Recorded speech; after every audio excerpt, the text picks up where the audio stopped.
Però segurament, en aquesta legislatura, en aquests moments, la responsabilitat és encara més gran.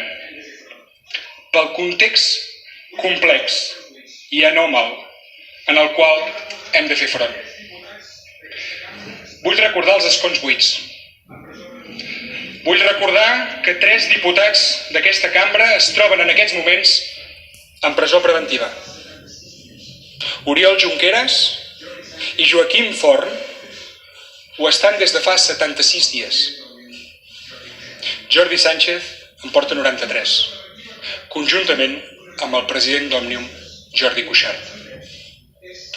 Una presó preventiva que, en opinió d'un gran nombre de juristes i experts en dret, és absolutament injustificada i que impedeix que puguin exercir plenament, lliurement, els seus drets polítics, no només els seus, sinó també d'aquells a qui representen, és a dir, dels seus votants.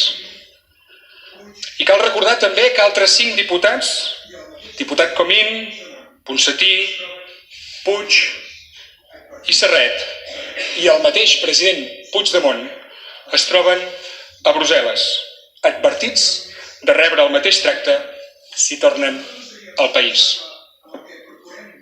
No seria honest per part meva i sobretot no seria responsable amb el que procurem representar i protegir si no denunciés contundentment aquesta situació, si no denunciés els escons buits. En aquesta cambra hi ha 135 veus i jo haig de defensar el dret d'expressió de totes, completament totes, dels que avui són aquí, però especialment dels que no hi poden ser. Aquest és el context en el qual afrontem aquesta legislatura, amb aquesta situació, però alhora també l'afrontem amb el Ministeri d'Hisenda del govern espanyol intervenint les finances de la Generalitat des de fa mesos. I està en vigor també l'aplicació de l'article 155 de la Constitució espanyola, mitjançant el qual el govern espanyol va dissoldre aquesta cambra, va limitar-ne les funcions, va cessar el govern de la Generalitat i manté intervinguda l'administració. Davant d'aquest escenari sense precedents democràtics, el primer pas és posar fi immediatament a la intervenció de les nostres institucions.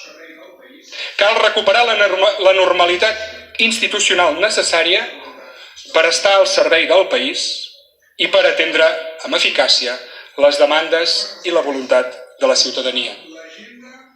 Correspon als grups, correspon a vostès, fixar l'agenda i el rumb polític dels propers anys.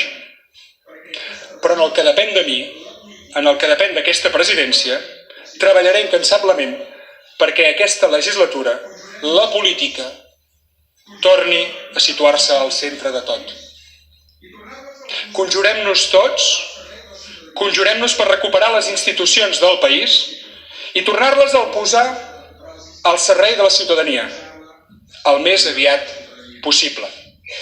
Conjurem-nos per recuperar les institucions i posar-les en mans de la ciutadania.